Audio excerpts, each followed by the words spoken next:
Hello बच्चों, कैसे हैं आप सब। आओ बेटा सॉल्व करें क्वेश्चन को। क्वेश्चन दिया बेटा यहाँ पर BCl3 does not exist as dimer but BH3 exist as dimer B2H6 because.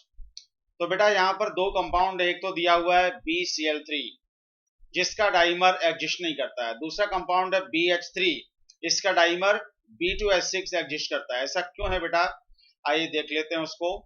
So 2 times BH3, this is borane.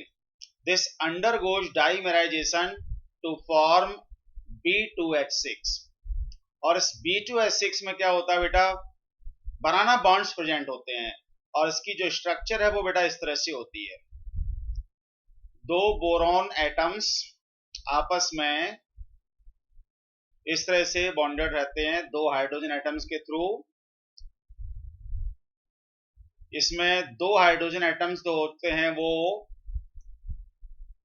Banana bond बनाते हैं इस तरह से, क्योंकि उन दोनों बॉन्ड्स की जो शेप होती है बनाना जैसी शेप होती है, इसीलिए बनाना बॉन्ड्स बोलते हैं उनको। और वो 3 सेंटर 2 इलेक्ट्रॉन बॉन्ड होते हैं। अब ध्यान दीजिए बेटा, यहाँ पर दो बोरॉन एटम के बीच में ये हाइड्रोजन एटम्स प्रेजेंट है। क्यों प्रेजेंट है, यहाँ पर बोरॉन एटम का जो साइज है वो स्मॉल साइज है, तो बोरॉन एटम के बीच में ये हाइड्रोजन एटम बेटा यहाँ पर एंटर कर जाते हैं और B2H6 डाइमर का फॉर्मेशन हो जाता है।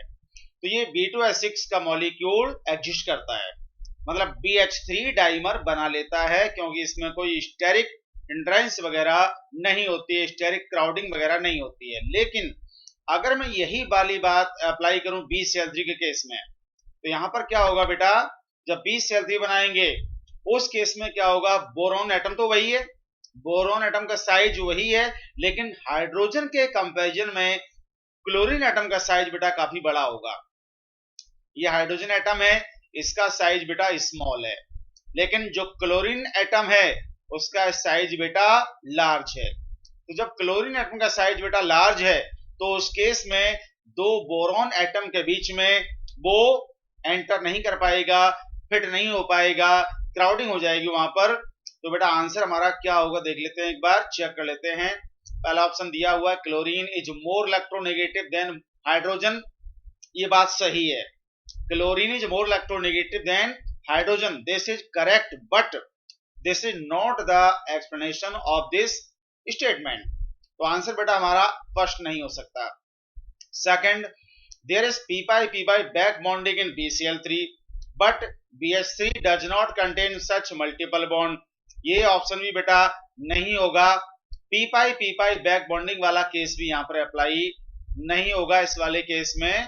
और तीसरा है large sized chlorine atoms do not fit in between the small boron atoms whereas small sized hydrogen atoms get fitted in between boron atoms। बिल्कुल बेटा वही जो मैंने आपको समझाया कि हाइड्रोजन एटम का साइज स्मॉल होने की वजह से वो बोरॉन एटम्स के बीच में फिट हो जाते हैं और B2H6 का फॉर्मेशन हो जाता है। लेकिन हाइड्रोजन के कंपैरिजन में क्लोरीन एटम का साइज लार्ज है, तो लार्ज साइज के क्लोरीन एटम बोरॉन एटम के बीच में फिट नहीं हो पाते हैं, इसलिए ये डाइमर नहीं बना पाएगा। ठीक है बेटा, तो करेक्ट जो आंसर होगा बेटा इसका वो ऑप्शन नंबर 3 ही होगा। ठीक है बेटा, ऑप्शन फर्स्ट नहीं हो सकता, ऑप्शन सेकंड भी नहीं हो सकता। Hope you understand, thank you very much.